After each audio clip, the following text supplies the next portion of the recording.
Hello, Hi, everyone.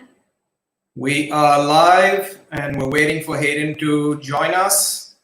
Um, let's give him another minute. It's pretty early in the morning over there, so He's still trying to wake up. still kind of wake up. How's everyone doing? Hope everybody's having a great day. It's 7 o'clock in the evening. I'm sure you're thinking about dinner. Hopefully you have some good dinner plans ahead. All right, we have Hayden with us. Before I get him in, I'm gonna read out a bit of a bio so everyone knows a little bit of a background about Hayden. Yeah. Hayden holds a degree in exercise science and human performance. He is a NCAA Division I All-American athlete with a 5K PR of 13:51 and a 10K PR of 28:53.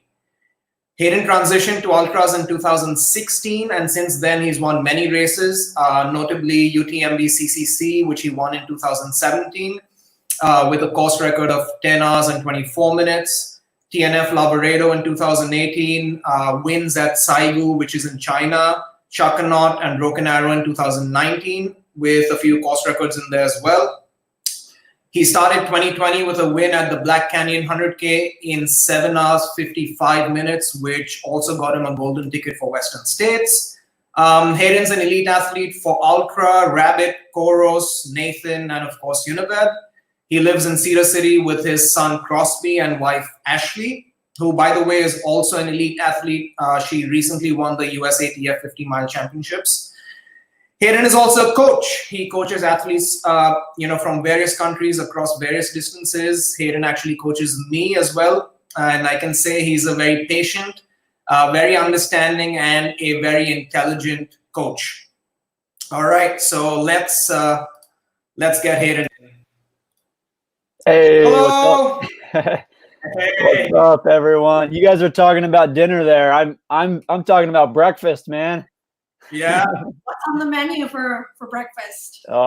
Something quick. I got to get my long run in this morning, so gonna go out for a nice long run and a nice bike ride today, and have a really big training day. So. Wow. You've been doing a lot of doubles lately. I've been seeing that. Yeah.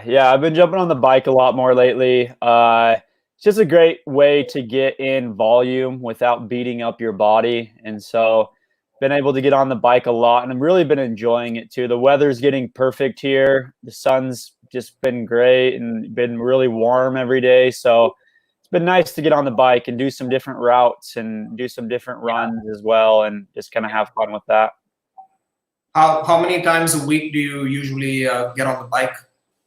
Lately it's been probably 3 to 4 times a week, and probably doing close to 100K, maybe a little bit more of distance on the bike, and then close to about 100 miles of running. And so last week I hit about 30 hours of training. I've kind of been. Is that it? Yeah, that's it. I need to do a little bit more. No, but I've been focusing a lot more on hours lately, and just having fun, having some fun adventures. So nice. That's great. Yeah, well, 100K on the bike and 100 miles on your feet. Yeah, man, that's just crazy. That's crazy. I mean, well, when you're an elite athlete and that's kind of your full-time job, I do coach, but I mostly focus on, training and making sure I'm ready for racing. Like, I got time, especially with what's going on with the pandemic and everything. I got plenty of time. So how are things back in Cedar City? Is it pretty okay? Is it in control? Are you guys? Yeah, we haven't really had that many cases here actually, and only I think 1 or 2 deaths. It's been pretty low key here. Our governor actually has not issued a complete lockdown either, and so we're still able to get out on the trails and train, in the mountains and everything. And luckily for me, I literally live on the mountain, and so like I can go right out my front door and be right on mountain trails, and so they're never really shut down. Even if they are get shut down, I guess. No, they would be. I would obey the law and everything. But yeah, it's just we don't have anything in place like that here, and so it's been pretty low key. I've still been able to train like I need to. And, luckily for me, we live pretty simply anyways. I work from home anyways. So my life really hasn't changed much, besides I can't race and I can't travel to races, of course, which, that's okay. It's kind of nice being home. It's kind of nice, being able to sleep in my own bed and train really hard and be able to get some work done around the house. And so I've actually kind of enjoyed it, to be honest with you. Nice. That's good to hear. Yeah, it's going to change for us. We've we haven't been home for these many hours, I think, ever. Yeah.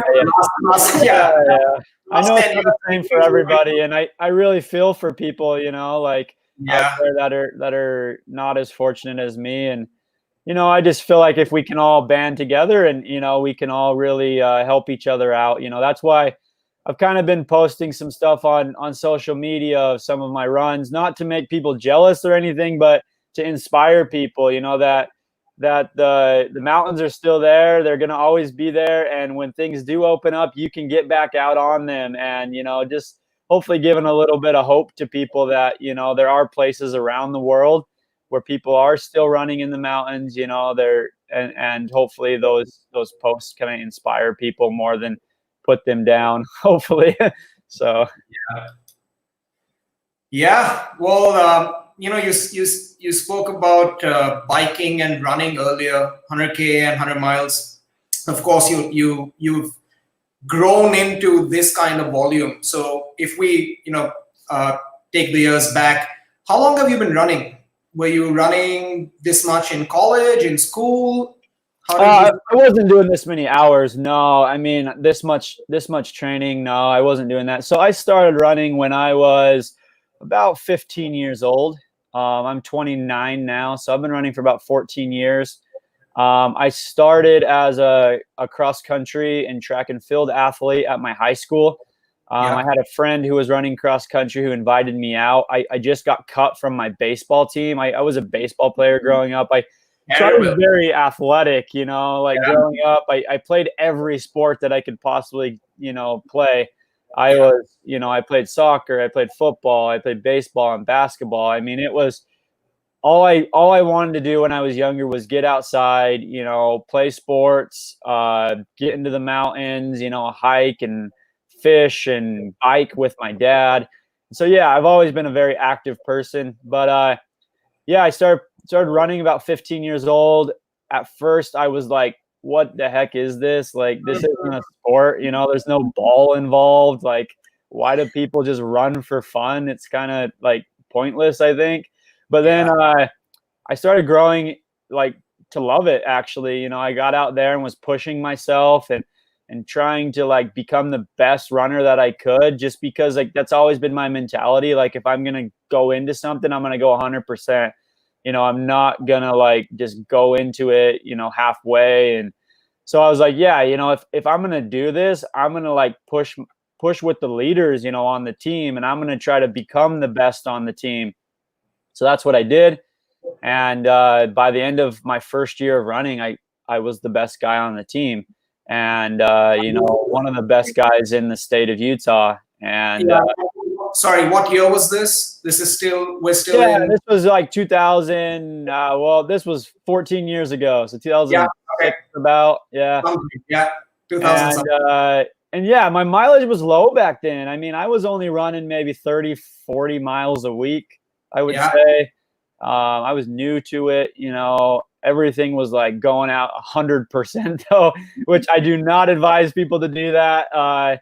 But yeah, that's kind of how it was back then. And then I've just kind of grown the mileage over the years. By the time I got to the end of high school, I was running maybe 60, 70 miles a week. That was around 2009, I would say.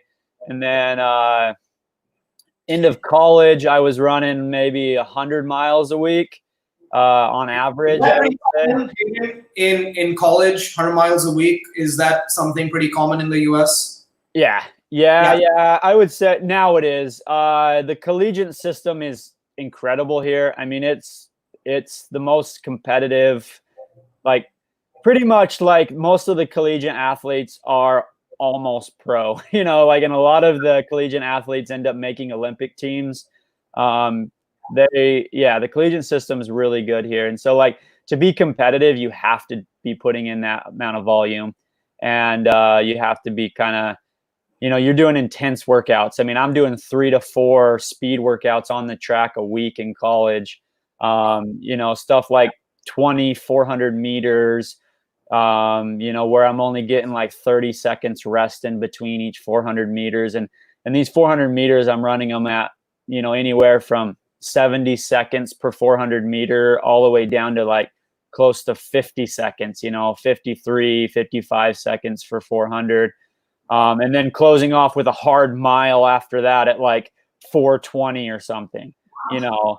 Like, some of these workouts are incredibly intense. And, you know, yes, I'm not doing the amount of volume in time, I guess you'd say, because, you know, a lot of the stuff's really quality and really fast. So maybe in college I was running 10 to 15 hours a week, I would say, plus doing some weight training on top of that, 2 to 3 times a week. But now, you know, like, as an ultra runner, things are a little bit slower. I'm on the trails, so of course it's going to be slower. And now I'm running, you know, 30 to 40 hours a week. You know, I wouldn't say running in 30 to 40 hours. Like, I would say total exercise is probably 30 to 40 hours a week, you know, with bike, running, some cross training, you know, maybe the elliptical. And then I also throw in some core work and some weight training, maybe 2 or 3 times a week still, to keep my, you know, myself balanced and healthy. And so, yeah, like, the volume has increased, you know, over a 15-year span, you know, and so that is a good thing to bring up, because I think a lot of people come in and they think they're going to be elite right away, and they think they need to be doing 100-mile weeks right away, but it's not true. You need to build over time. You know, it's taken me 15 years to get up to this point, and you know, I wouldn't have done it any other way, because my body has adapted. You know, I don't get injured because I've done it this way. And it's a healthy progression, I would say. Yeah, I'm really glad you mentioned that, because, you know, there's way too many people who want to do too much too soon, and then they're injured and depressed. So yeah, I mean, the key to everything is to stay away from injury, because the thing about it is, if you train for a year, but then you get injured for a year, you know, that whole entire year of training that you just did is washed away, and then you're starting from square one again, you know. And so actually start a deficit because you've been injured. So yeah. And so, like, the key is to stay healthy. And if you can stay healthy by doing maybe a little lower volume, that volume adds up over time, and you end up actually doing more volume because you're healthy than you would if you just were training for 3 months, then had 3 months off. And so, yeah, it's important to be to stay healthy and have that gradual progression. So how did you end up progressing from being a college athlete to a trail runner now? Was it, did you go immediately into your 100Ks, 100 milers, or did you start off with shorter distances? Oh, I started off shorter distances. I mean, you got to realize, in college, high school, college, the farthest races I was running were 10Ks. And that was a stretch. You know, I was only running maybe 1 or 2, maybe 3 10Ks a year, because, you know, I thought that was long, and was like, I would use, like, you know, miles and 5Ks to prepare for those races. you thought a 10K was long? In college, yeah. I mean, it's of course a different level. I mean, when you're running 28 minutes for a 10K, it takes a lot more out of you than running slower. So, and most of the time, I mean, I would say for road running and for track and field, the biggest thing, like, that beats you up and takes a lot out of you is the training block. You know, these training blocks are like 12 to 16 week training blocks usually. That's why you see marathoners only running 1 or 2 marathons a year, because the training that goes into preparing for that fast, for that distance, is, I mean, it's intense, and it really beats up your body. Well, as an ultra runner, you can have a little shorter blocks. You know, you might be able to race a little bit more because it's just not as intense. You know, you're running a lot slower paces in the mountains, and it doesn't beat your body up as much. I mean, of course, you could do that and beat your body up, but I wouldn't recommend that. But yeah, you know, as a track and field athlete, like I think the biggest reason why I became a trail runner was when I was training as a track and field athlete, I would always gravitate towards the trails, like on my easy days. My coach would give us days where he'd be like, okay, you don't have to run with the team today. Like, go out and do whatever you want, you know, run solo, or, you know, get with a couple guys and do what you want. It's a free day. And so I would always like encourage the guys to go to the trails. And so we'd always run this trail called Razorbacks, which was like a trail in Cedar City that we just loved. And it was this really cool, like little technical trail. And I just loved it, man. Like I fell in love with the trails. And so every moment I got, I would go out on the trails. And after college, you know, I was a little burnt out from doing so much track and field training and, you know, running on roads and track and fit and on the track so much that I was like, you know, I love running. I never want to quit running. I want to run the rest of my life, but I can't keep doing the same loop on the same road every single day. Like I can't do this. It's not fun. And so I started going to the trails and started going on some mountain runs with some buddies of mine, and they were long and slow. You know, we would spend almost the entire day like running up to the top of the mountain and running back, and we were hiking like most of the climbs, and I was like, what the heck? Like, why are we hiking, guys? Like we're runners, we're not hikers. But like I soon realized that that's what ultra running was about, and it was okay to hike. Like it's okay to hike and then run down, and it's actually smart for an ultra. And I grew to love it, you know. But at first, to answer your question, Monica, I was doing 5K or 10K. I did the U.S. Mountain Running Champs, which is a 10K, all uphill, and so I did that. That was my first trail race. And then I competed in this series called the La Sportiva Mountain Cup Series. And most of the races were like 10K to 30K distance. And I won that as well. And I ended up qualifying for the U.S. mountain running team. And then that kind of like transitioned into doing 50Ks. And then I didn't run my first 100K till CCC, which was 2017. I started running trails in 2016. And so I took an entire year and a half, almost like I'd say almost 18 months to run my first 100K. And I haven't yet actually finished my first 100 miler. You know, I started UTMB last year. It didn't go so well. I had to drop out halfway. But I've kind of been careful to make that transition because I feel like, you know, mastering each distance is an important quality to have, and they just make you better for the next distance that you jump up to. So I wanted to master the 10K and 30K and then the 50K and then the 100K. And when I feel like I haven't never mastered it, but when I feel like I've gotten to a point where I can actually like, you know, compete at a high level and I feel like I've kind of got it somewhat under control, then I'll jump up and get to that next distance. Did you ever race a half or a full on road before you got into trail? I raced a half in high school, like a local half. And then I raced like a time trial half and ran pretty fast in that, just for fun. And then I raced one full marathon, but it was like during a block of training when I used it like to prepare me for another race. So I didn't like run it all out, I guess you'd say. Like, but yeah, I've ran the distance. And so, but I've never actually like put in a specific block to get 100% ready for something like that, which kind of intrigues me. Maybe someday I'd like to do that. So you've been racing ultras since 2016, pretty much. It's, I guess, a little over 3 years now. How has your approach to training evolved, changed? What tweaks have you made based on, race results or experiences that you've had?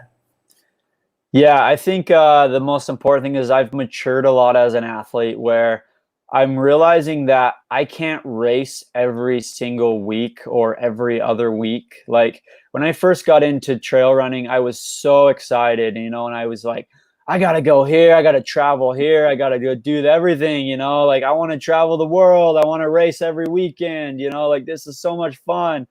And I got myself into trouble. Like I I ended up racing too much back to back to back, like for instance, in 2017 in the spring, I ran the Zion Traverse FKT, which is a 50-mile route here in Utah, and ended up breaking the FKT by a large margin. And then I came back like 2 weeks later and ran Transvolcania. That didn't go well. I blew up and ended up having to like walk into the finish line. And then 2 weeks later, I ran the World Championships in Italy and blew up again because I wasn't recovered from the 2 previous ones. And it was just like a rough outing where I was trying to run like 3 hard 50 milers, like very competitive 50 milers in like 6 week span. Like that wasn't smart. And ended up really suffering from that. And I've just kind of realized that your body just can't handle that. Like, yes, you can run races as like training runs, I guess you'd say.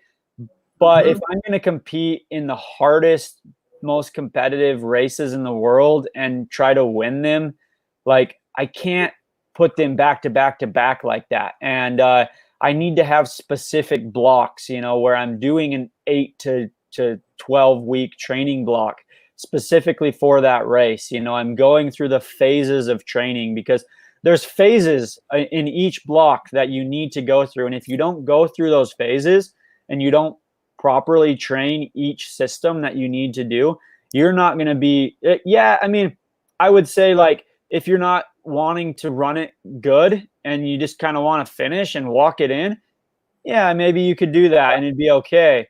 But when you're wanting to compete at the highest level and you're wanting to win or even set like a personal best or have a performance that you're proud of, you need to have these blocks. You need to have an economy phase where you're building economy. You need to have a base phase. You need to have a strength phase. And then you need to have a taper phase. And if you don't go through all these phases in the block, there's chances that you might suffer in that race. And so, yeah, my training's just become very, like, it's become more mature where I'm thinking through things and I'm actually like preparing myself properly for each race that I'm running. And I still make mistakes. Like, I think last year at UTMB, I made some mistakes that didn't properly get me ready for that race. And that's why I had to drop out. I was suffering from the start of that race. I mean, I couldn't even run, and it was the weirdest thing, but I think I was a little overtrained and I didn't get myself through the training block like I needed to. I raced too much in the spring and I was just tired. And you learn from your mistakes, but I think it's important to, have a coach because coaches can see things that you can't see all the time. I also think it's important to have a coach for accountability and, to kind of hold you back. Like that's my thing is I need to be held back because I'm very ambitious. I want to do everything. I want to I have a lot of energy, and controlling and holding that energy in and using it at the right times is very, very important. So. Yeah. I think the most important thing is that you've learned from your mistakes and that you've tried to correct those moving forward. And now that you're more focused and being more strategic about what races you want to race. Yeah. And I'm seeing consistency in my racing because of that. And I'm happier, my training is fun and it's happy. And my mindset is just so much better than it used to be. you know, and I think that's the key to it all is training shouldn't be like, you should be happy with training, you know, it should be fun. It should be an adventure. Like training shouldn't be just like punching yourself in the face every single day, you know, like you're running for fun, you know, you're running because it's a hobby. It's something you enjoy to do. Like, why the heck should you like be beating yourself up every day? Like, and like not wanting to do it, you know? And so like, I was very inconsistent at the beginning of my career because I was learning, you know, I was making mistakes and learning from them. I had some bad races that just didn't work out, you know, races that I went into injured and I should have never even started the race. But now you're seeing like the last couple of years, I've been completely like consistent. Every race has been good. Besides UTMB, every race has been awesome. And I've felt accomplished and good after almost every performance. Yeah. You know, you mentioned the Worlds. That's in Italy. That's where we met first. I remember when we were there with the Indian team. And then I also remember CCC when you won that, and we had a chat after the race. And you were like, dude, this was not a race. It was just a long training run for me. That's how I approached it, and you felt great. That's that's what you said. So. Yeah, it was more about the adventure than it was about the competition and the race. You know, I was in Chamonix, like one of the most beautiful places in the world. I was running in these mountains that were just like amazing, and I was running with the best competition in the world. You know, it was an adventure to me. Like every pass I'd go over, I would look out and take a moment and be like, wow, this is incredible. You know, like I'm so lucky to be here. And, you know, I think having that mindset of adventure is so important. I heard a quote from Francois Dehaene once where he talked about that, how he approaches races as an adventure, you know, more than a competition. And he's able to destroy these big ultras because he's not suffering, he's enjoying it. And I think, you know, we can take a lot of from that with this pandemic that's going on, you know, like right now, a lot of us are locked down in our homes. We don't have the opportunity to be out there. And it's like, what, like you need to take advantage of those times when you have them, because you never know what can happen. You know, it can be all taken away from you just like it is now. And, you know, you need to enjoy those experiences and have those adventures when you can, and really just take it all in, because you never know, you know? Yeah. Speaking of the pandemic, I'm going to throw a question in from Josh Mack TV. He says, given that the races are off now and outdoors rubbing is not an option, what's your suggestion to maintain and improve running fitness, I guess, while you're at home? Yeah. You know, even though we have the opportunity to go outside, we've still been trying to be careful, you know, be responsible, you know, make sure that we aren't putting ourselves around as many like people. So, you know, I'm taking a lot of the trails that aren't full of people, and making sure that I keep my distance from people. And that being said, you know, I do still do some stuff inside, you know, because I've decided to make that choice where, you know, I'm doing a lot of Zwift on my bike inside, so indoor training on the bike. I'm doing a lot of core work and stuff inside my house. And so I would say, you know, like I think biking is an awesome tool for ultra running. Yes, maybe it's not the best tool for like track and field athletes and marathoners, I would say, because, you know, more of that's about specific like economy for those specific like races, and you need speed, and the bike can kind of take a little bit of speed away just because it's different. It builds leg muscle and stuff like that. But I would say for ultra runners and trail runners that are really want to work on their climbing and their downhill strength with their quad strength, biking is an awesome tool. And it's something that really, when I do it, like I can feel a huge difference. So last year when I ran Trans Gran Canaria, I had kind of a bad day with stuff, and I ended up coming back 2 weeks later, and running Chuckanut and winning Chuckanut. Well, in between those two races, I actually biked almost 100%. Of the time, I ran a little bit, did a couple of small workouts, but I was biking mostly on my trainer indoors.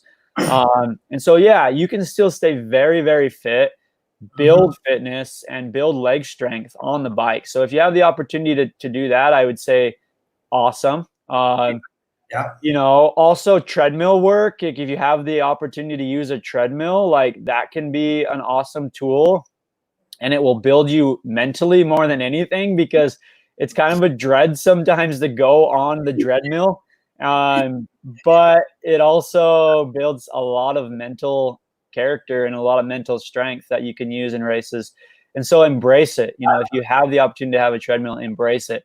And then I'd say, other than that, if you don't have those tools, you can use your stairs. If you have stairs in your home, you can do some type of like stair routine. I know Killian just posted a great video about, doing a stair strength workout that can help you with your climbing ability.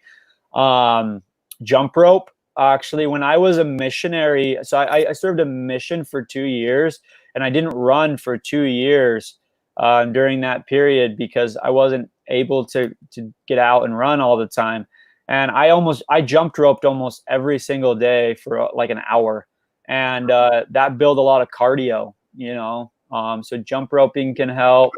Core work, there's plenty of core workouts and yoga, routines that you can find on YouTube and, other channels. I know like almost every athlete is posting an indoor, exercise routine. And so, have fun with that, Yep. So, mix it up. Mix it up. Exactly. Mix it up. Make it fun. If you don't have weights, lift your kids. A lot of cool things. Yeah. Awesome. So no more excuses. Josh Mack TV, get to some. No excuses, man. Like, this is such a good opportunity to build fitness, because think about it. A lot of people, I mean, it sucks, but a lot of people are out of work. They're not working, so they have more time.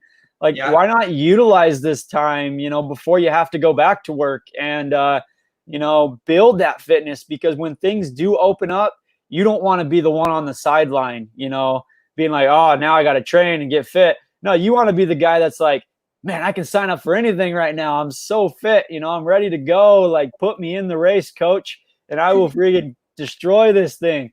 You want to be that guy. You don't want to be the guy sitting on the sidelines and not being able to enjoy those experiences. Cool. We have a lot of questions coming in. I'm going to throw another one in. Hey, Maria. Question for Hayden. In all your races throughout the world, what is your favorite racing climate? Is it the dry desert, the rainy Pacific Northwest, or the Alps? Ooh, that's a hard one. Twice. Oh, I love the Alps. I do love the Alps, but I think I'm a really good desert runner. So, if I would have to say my strengths would be the desert. I grew up in the desert. I mean, I grew up in St. George, Utah, which is a desert, and I live in the high desert in Cedar City. So dry desert terrain, I thrive on that. It's something I'm really good at. Just it feels like home. It feels normal and just natural to me. I'd like to do MDS someday, actually. That's something that intrigues me because of the desert. But I would say I love the mountains. I mean, if I can race in the Alps, I will take that advantage. Hey, I will take advantage of that. One, Hayden. What? You have to pick one. You can't have it all. I mean, it's hard because it's my favorite. My favorite's probably the Alps, but I'm best on the desert. There's my answer. What about the humidity in India? Yeah. Yeah. I don't like humidity, man. I grew up in a dry desert. Humidity is terrible, but I need to get better at it. I think I might spend some time in Costa Rica or India for a long period and get better at that. Yeah. Before I get to some other questions, we came out to your place in 2017, and I remember we spoke about working on a product. And if you remember, the first version of the Elite Gel was actually made with coconut milk. Do you remember that? Yeah, I remember that. And we tried that at Zion, and we were like, yeah, it tastes good. It tastes like coconut, but we don't know if we could make it. Develop a whole range of product with coconut milk. Yeah. But yeah, I just want to talk about that because Hayden's been very integral in the entire process with the Elite range. We started with just a thought. We were hiking and chatting, and we were like, Hayden's like, what if we had 190, or what if we had 200 calories in a gel? What if I just needed one gel an hour?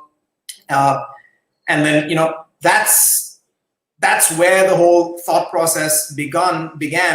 And then now, of course, we have the whole line. So how has that changed for you? How have you been using, say, the drink mix and the Elite Gel in your 100K on the bike and 100 miles on the road every week?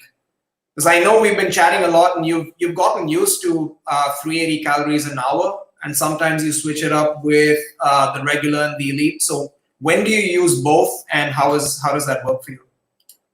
Yeah. And so I love the line, to be honest with you. It's, I've never had stomach issues. Like I've always, like when I first started my career, I had a lot of stomach issues, and I had a lot of just dips in energy where I just felt like, like things just weren't working. Like products that I were using just weren't working.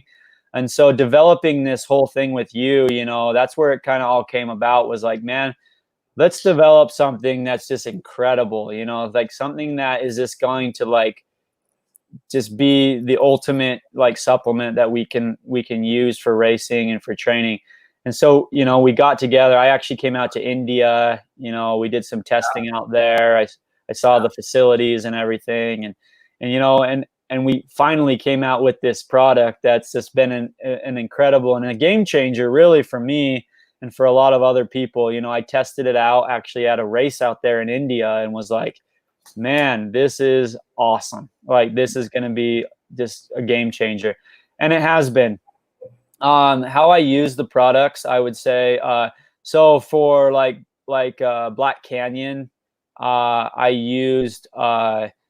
was taking one gel and one drink mix an hour at Black Canyon. And so I was taking 380 calories an hour, and which is the max amount. Like if you read up on our nutrition that we've brought together, like we've formulated it so you can take 2 gels an hour, 1 gel and 1 drink mix an hour, or 2 drink mixes an hour, and you're going to get the maximum amount of carbohydrates, calories that your body can actually use in that hour.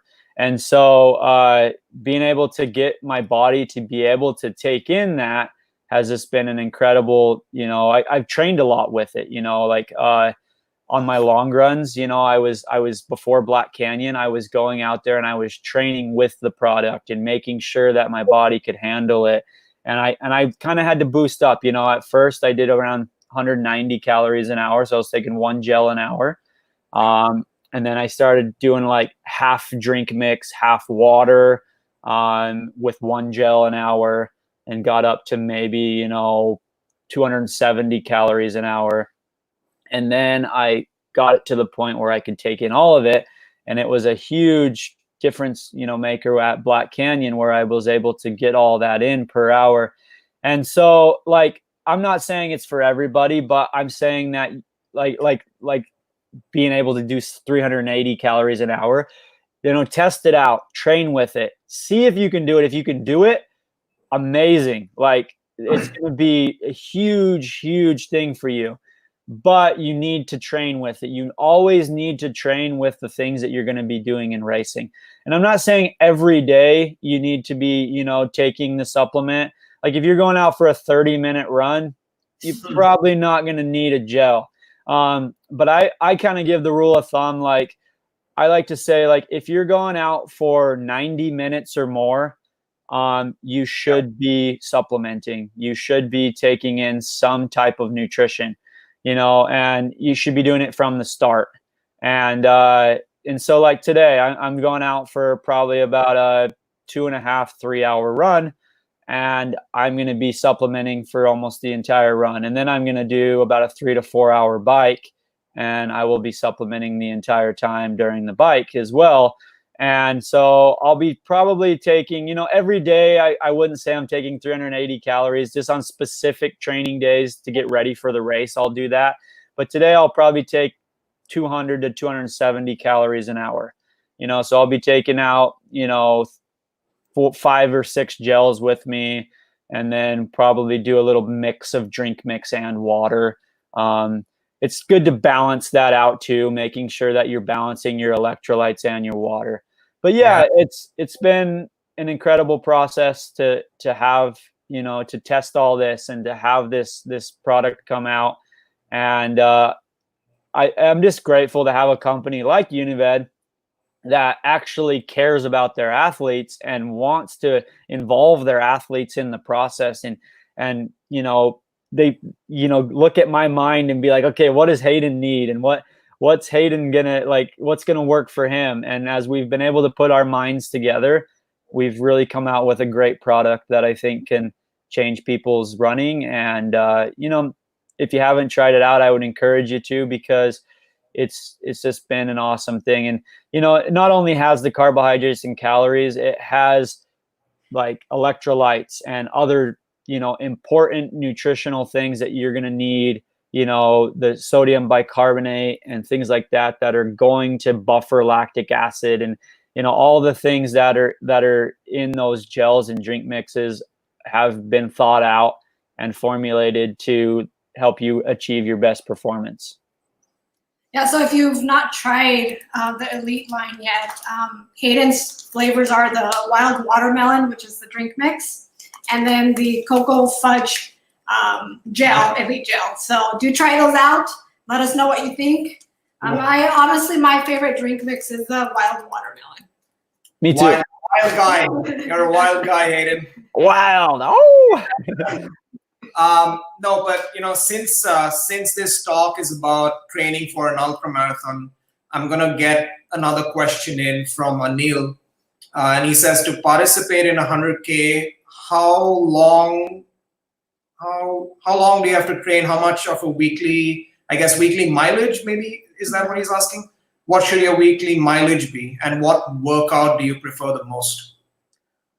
I always like to give a rule of thumb, like if you're training for, I don't know, I kind of like, if you're training for your first 100K, or you're training for like a 50K or whatever it is, I like to give the rule of thumb that you should be doing at least the amount of time per week that race is going to take you, or the amount of distance per week that race is going to take you, if you can. So if you're running 100K, I'd say getting up to around 60 miles, 70 miles a week is probably pretty ideal. But if you can't get the mileage in, then time, if you know that race is going to take you 10 hours to do, try to get 10 hours in per week of training if you can. It's going to help you mentally too, to know like, hey, I'm getting the amount of time this race is going to take me. I can go out and I can take on that time. And then I'd say for your long run, you're never going to run 100 kilometers to prepare for 100 kilometers. But I would say like time again is very important. Like if you know that 100K is going to take you 10 hours to do, I like to do like at least, I would say maybe 2/3 of that. And so say like, yeah, it's going to take you 10 hours. I would say getting in at least I would say 6 to 7 hour run is probably going to be pretty important. Just time on feet a lot of the time is very important. Make sure your legs can handle that time, and that when you go out there, take confidence in those long runs and be like, okay, I just did 7 hours. I only have 3 hours to go. Like I can do that. Of course I can do that. And again, be training with your supplements out there, be putting your pack on. If you're using poles, you need to be training with your poles. You need to go out and have these kind of like, I always like to do my longest run 3 to 4 weeks out, depending on the race. And I think it's important to kind of use that as like a prep for the race, where you're wearing the gear you're going to do in the race, you're using the supplements, and you're getting the amount of time on your feet that you're going to need for that race. If you just try to go into it with doing like an hour or 2 hour run, more than likely you're going to blow up your legs. You're going to get 6 hours in and they're just not going to be able to handle it. So yeah. Another one from Sri Guru says, how do you maintain mental sanity during an ultra, especially during the last few miles? Do you listen to your body or you listen to your mind? A little bit of both, I guess. I definitely listen to the body, trying to make sure, if the body's telling me I'm hungry, or the body's telling me like my energy levels are low, then I'm going to try to eat. If my body's telling me like, hey, this pace is a little too fast right now, you need to slow down a little bit, then I'm going to listen to my body. I think it's very important to get to know your body. I know that tomorrow Sandy's going to be talking about mindfulness. Yeah. And I think that's very important, to have that mindfulness, to know your body, to know your mind, how your body reacts to different things. And that's why the training is so important, because you can't really get a lot of that unless you're training, but be mindful in your training, learn from your training that you're doing out there in the mountains, and learn how your body reacts to different things, and what pace you need to start off with. And you can test things out too, maybe go out and do a risky run where you go out a little hard and see how long you can handle that, and if your body how it responds to going out a little hard. Then go out a little slow and on another training day and respond to that, and see what happens with that. But yeah, another way I guess I have mental sanity in races is I do like to listen to music. I think that helps. I've been doing a little bit more of that lately, and like especially during some of these long things, like putting on a podcast or some music, it really helps a lot. It keeps your mind off of it. Always keeping that attitude of adventure, and enjoying the views and the run really helps a lot. Yeah, just I think the most important thing is the training, to be honest with you. I'm like, what people don't realize is a lot of the time is when I'm going into these races, I've already done all the mental training and everything else that, it's just like Alex Honnold. Like Alex Honnold just doesn't go climb El Capitan like out of his car and is like, oh, I'm going to go climb this today. No, he does like months of preparation. So when he goes there, he knows every little part of that rock. He knows exactly where to put his hands. He knows exactly where to put his feet. And so when he goes into these climbs, he's confident, and he knows exactly what he needs to do. Well, I'm the same way. I'm a student of the sport. I'm putting in these blocks of training where when I go into a race, I've prepared myself for almost every situation, where it's kind of second nature to me now, because I've prepared myself so much. And that's why, again, going off, it's very important to have those blocks of training and to make sure you do prepare yourself properly for races. Yeah, I think that's a great answer. You spoke about mindfulness. So we have Nilendu here who's asking you, do your runs ever help you find spirituality? Oh yeah, I mean, not to get too religious, but like I definitely go out when I'm in the mountains. I mean, I feel very close to God, or whoever you want to call him. I feel very, very close. I pray when I'm in the mountains. I talk, with my, my supreme maker. Like I make sure, that I use those times to really just find myself. And it's definitely, definitely a spiritual awakening, when I'm in the mountains, and I really enjoy that. And I think it's a great time to to get closer to, whatever deity you believe in. It's a great time to talk to that deity. It's a great time to pray. It's a great time to just find that mindfulness. Yeah. Definitely. Yeah, we have so many questions here. There's one from Ashok. He says, "Hey Hayden, does your 380 calories an hour approach change when the race gets longer, especially to consume so much during the night?"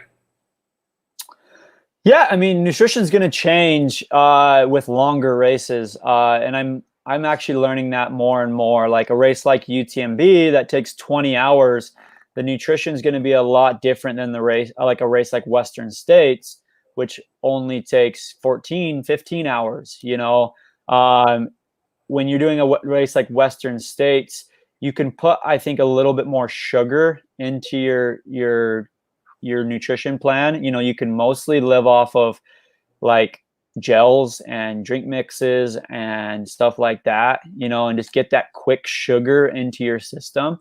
And especially when it's hot too, like getting those electrolytes in and stuff like that is very, very important. So like if it's a shorter race, 10, 15 hours, you could probably get away with stuff like that. But when you're doing a race like UTMB where you're running through the night, you're running for 20 to 30 hours, whatever it is, you need to yes, you can still do gels, but what I do is I will do my gel a little less gels, I guess you'd say. So say in a Western States, I'm trying to get 380 calories an hour. Well, most of that is going to come through gels and drink mix. When I'm doing a race like UTMB, I might take a gel every other hour and then get the rest of my calories and the rest of my carbohydrates in through real food, whether that be, fruits or, rice or soups and broths, cheese. People use cheese during races. It's important to make sure that you're getting some real food in these longer races, because you're going to get hungry if you don't. And also it's just nice to feel kind of full, and it's good to get that food in, those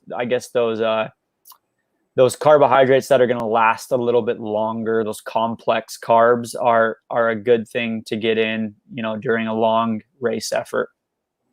Yeah, and I mean, I guess your nutrition is also going to change because Western States is such a fast race, and UTMB is going to take you a lot longer. So yeah, you can digest things a little bit easier when you're going slower too. I can digest, cheese, and I can digest real food in a UTMB because a lot of that race is going to be hiking or running at a lot slower pace. When I'm running Western States, I'm running at a very fast clip for most of the entire time. And I'm just not going to be able to digest as much because that blood is not going to be in my digestive tract. It's going to be in my legs and my arms and everything else, providing blood to the muscles. And I can't digest as quickly. And then that can also lead to stomach issues because I'm not digesting that food. And so, yeah, it's important to kind of, if I'm training for UTMB, I'm going to train with more real foods. I'm also going to use gels and drink mix, but I'm also going to train with real foods. If I'm training for a race like Western States or Black Canyon that I did this year, I'm mostly going to be training with gels and drink mix. Yeah. What about recovery? Gautam says, "Hey coach, what is the recovery process you follow after a big race?" Are you coaching Gautam? That's why you're smiling. Hey coach. Let's see. So recovery process. I think it goes into those blocks where you're building up the mileage, you hit the peak mileage, and then you build down into a taper before the race, and then I always after the race, I like to take a week or two of low, I still think it's good to get out and do some type of exercise, whether that be hiking or walking your dog or biking or whatever it is, to get that blood flow, because blood flow is going to help recover you faster than anything. Just sitting on your couch and just sitting around is probably the worst thing you can do after a race, actually, because, maybe take a day or two to do that, watch some Netflix, enjoy a nice series or something. But then you need to get out, you need to walk, you need to do some exercise, get that blood flow going again. So after a big long block or a race, I take 1 or 2 weeks of downtime, depending on how long the race is.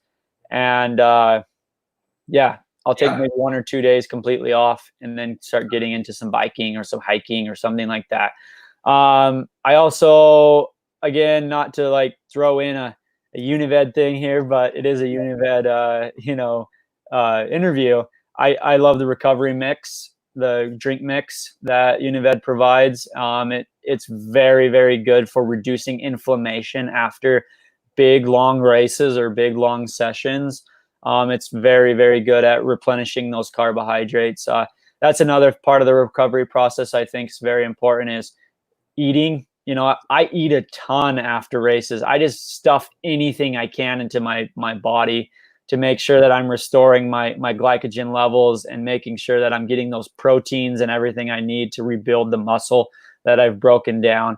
And then also hydrating, flushing out the system, getting the muscles rehydrated after a big, long session is very, very important. And so, I guess that answers it. Yeah. Before, let me see if I can find this. Where is it? Yeah, before I forget, Hayden,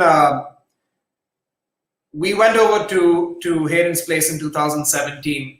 This is after you had won CCC, if you remember, and we came to your apartment. And we were sitting there, and you had the shoe that you wore at the race. And I said, I'm going to take that back home. So whoever's watching right now, I'm going to put Hayden and our windows down and show you what we have in our office. We have a frame of Hayden, and we have his shoe framed up as well. So here it is. I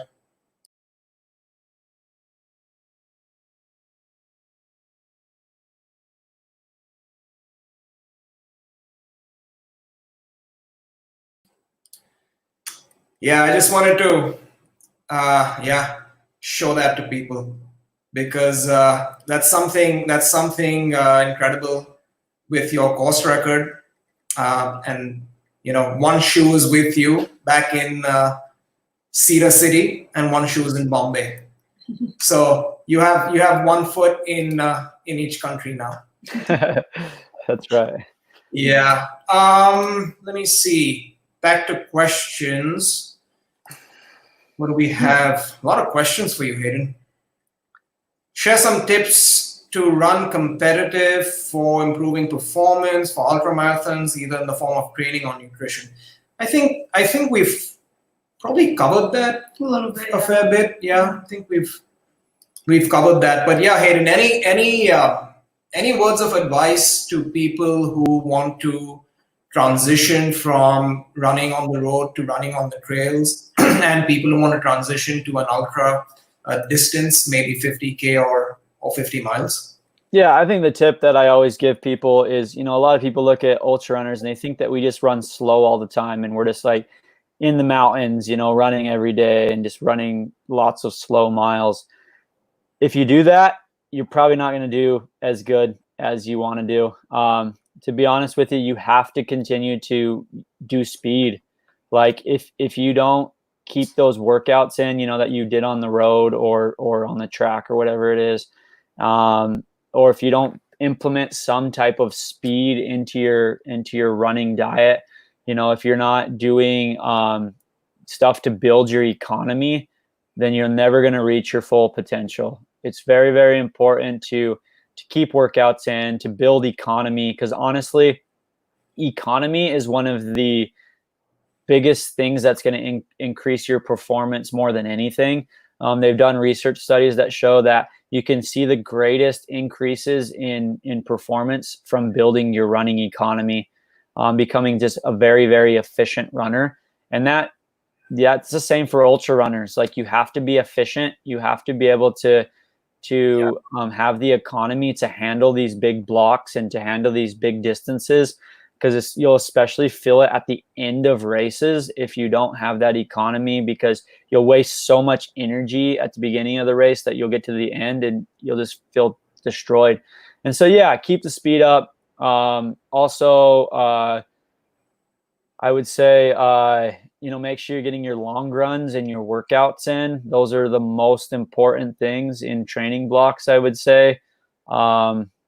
Stay motivated, enjoy the mountains, but don't, I guess, push off the stuff that's really going to help you. Great. Thanks for that advice, Hayden. I hopefully those of you that are watching do take some of that advice and put it into your training regimen. And before we wrap things up, we have a little quick fire round for you, Hayden. Elite recovery mix, cocoa turmeric, or creamy vanilla? Sorry, what'd you say again? I'm not very rapid fire this morning. My brain's not 100% working. I just woke up. No, I'm just kidding. Cocoa turmeric or creamy vanilla? Oh, okay. Cocoa turmeric. Choco fudge or salted caramel? Choco fudge. Of course. 100 miles or 100K? 100 miles. I've never actually finished 100 miles, but that's why I say that, because I'm embracing it and I can't wait to finish 100 miles and cross my fingers. Hopefully it happens this year. I don't know. Vanilla for ice cream, vanilla or chocolate? Chocolate. So on rest days, do you prefer to do a yoga session or watch some Netflix? Netflix. Lazy bum. Netflix and yoga. No, I'm just kidding. Great. Oh man, this has been good. It's been nice to speak with you. Nice to see you. Nice to wake you up in the morning. Yeah, dude. Thanks for waking me up. It's It's 8 p.m. here. We're pretty much done with the day. We have to prep a little bit for tomorrow, which we may do maybe after dinner. But what's the rest of your day looking like? You're going to go for a run and a bike ride and just be home then? Yeah, it'll be about 6 hours of training today, maybe 7. So that'll pretty much take my whole day up, I would say. Yeah. Try to eat in between there. No, we're I got this cool route over by this lake, this mountain lake that I'm gonna do. So it'll be fun. Nothing I'd rather do, to be honest with you. I love training. Actually, I love being out in the mountains and training. Hey, for those watching, if they want to get in touch with you for coaching advice, or you're a coach, so if anyone wants to be coached by you, what's the best way for them to reach out to you? Yeah, you can. My website is Hawks Running, HAWKS running.com. So yeah, you can look at that, see what I have to offer. There's a link on there where you can email me. If you want to just email me, it's hawksrunning215@gmail.com. And so those are the best ways to get in touch. Currently, I think I have a couple spots maybe open. I kind of have a cap on how many athletes I take. I just don't want, I want to give every athlete the time they deserve. But also I train a lot, so I need to have a cap with that as well. But I have a couple spots open, so reach out if you're interested, and we can maybe talk. Yeah, I'll leave the link to your website and your Instagram in the description, so whoever watches this later as well, they can find it there and get in touch with you. Yeah, for sure. Yeah. Or like reach out if you have any questions. I mean, I know we're all going through challenging times right now. Keep your head up. Keep your chin up. It's going to be okay. Just like I said, here in Utah, things are actually looking really good. And so there are parts of the world where things are looking good. Economies are opening and people are returning back to somewhat normal lives. And, it's going to happen. And so, let's make sure that we're always lifting each other up. We're encouraging everybody. We're doing our best. And so, yeah, reach out to me if you need any help or you have any questions. And I'd love to help you during these hard times. I think it's very important that we are open to stuff like that, because everybody needs help, not only physically, but mentally right now. And, let's all just stay positive. I think that's the biggest thing through all this, is to be positive.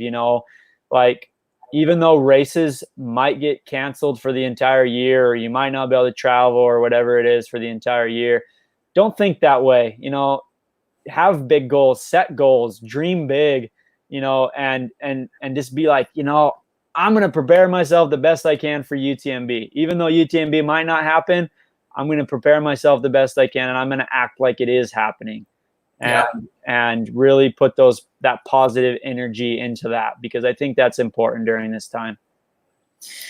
Very true. I think, that's a great message. I think that's the message for today. Spread positivity. Do not, stop sending forwards, which are some of it is, there's a lot of fake news that's being forwarded around. So don't do that. Spread, if you want to send messages to people, send positive messages, spread positivity. Pray together, keep everyone in your prayers, and we will all get through this. Do tune in tomorrow, because Sandy's going to talk about mindfulness and how we can all be a bit more mindful about the situation that we're facing today. So thanks so much, Hayden. Yep, It was great to speak with you, and we'll be in touch. We'll see you soon. All right, thanks guys. Bye. Cheers. Night. Have a good day. Good day. Bye.